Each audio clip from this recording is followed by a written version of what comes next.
There's an old saying in Scotland, as you may know, there's no bad whisky, there's good whisky and better whisky.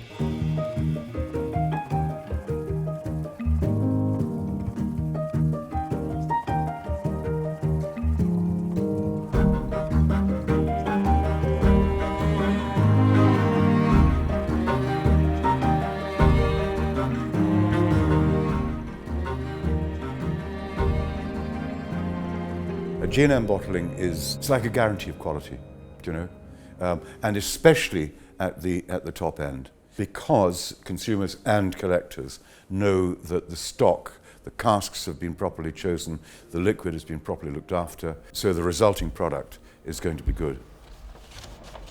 Our family has been immersed in whisky, so the act of complementing spirit with cask is in our nature. My cousin Stuart, like his predecessors, has an eye for selecting a truly exceptional cask.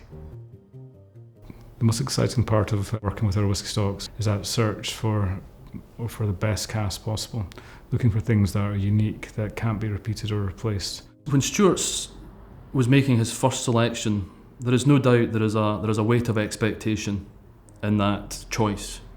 He realises that after 100+ years of people selecting whiskies for Gordon MacPhail, he has now got that role. And I have no doubts that Stuart felt a pressure to say, well, I can't get this wrong. It's always quite nerve-wracking to look at a new release or a new age statement or something we've not done before. Will it be perceived to be a strong whisky by critics? There's always that type of pressure that exists. In the way that I've learned from Ewan over several years, Ewan learned from Ian, Ian learned from George, George learned from John. Everybody tries to leave their mark in some way or another, and through the craftsmanship of the pieces that we make, there's a longevity in everything that comes out of our studio and our workshop. Our material selection is not dissimilar to that of Gordon and MacPhail, that we have to check every piece of timber that comes through the workshop for flaws and inconsistency and pair it with the right project. Like the whisky making process, there'll be certain barrels that are attuned to a certain whisky and others that just won't go.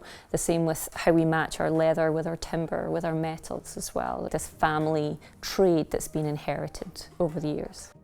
We're always striving to get better at golf. Every day we go on the range. And it's the first thing we do is the fundamentals. And it's the same in whisky. You can build knowledge by reading it, but I think in terms of whisky quality and building up that encyclopedia of what different whiskies can taste like, how they interact with different casks, in some ways you can only do it by seeing it and sampling the whisky. One of the favourite experiences for the team is that moment when they deliver a dram, a whisky to a customer who has knowledge, who knows what they're looking for, they understand what they like and they don't like. But when the team find that particular whisky they haven't had before and just put it in front of them and watch them taste it, that made that person's trip worthwhile. Somebody the other day asked me, why did you bottle this whisky at 29 years old? Or another one at 49 years old? And the answer was, because that was when it was at its best. That was when it was ready. So you can only use a cask once. So be really careful how you consider when's the right time to bottle a cask, but once you've bottled it, you can have no regrets. So in pursuit of perfection, we just have to leave many avenues open so that when we come to select a cask, we've given that every opportunity to mature to that point where we're really just so happy with the quality of it.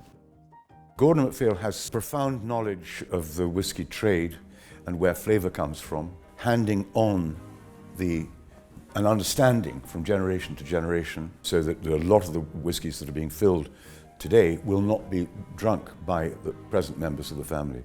They're happy to leave it, take the long-term view.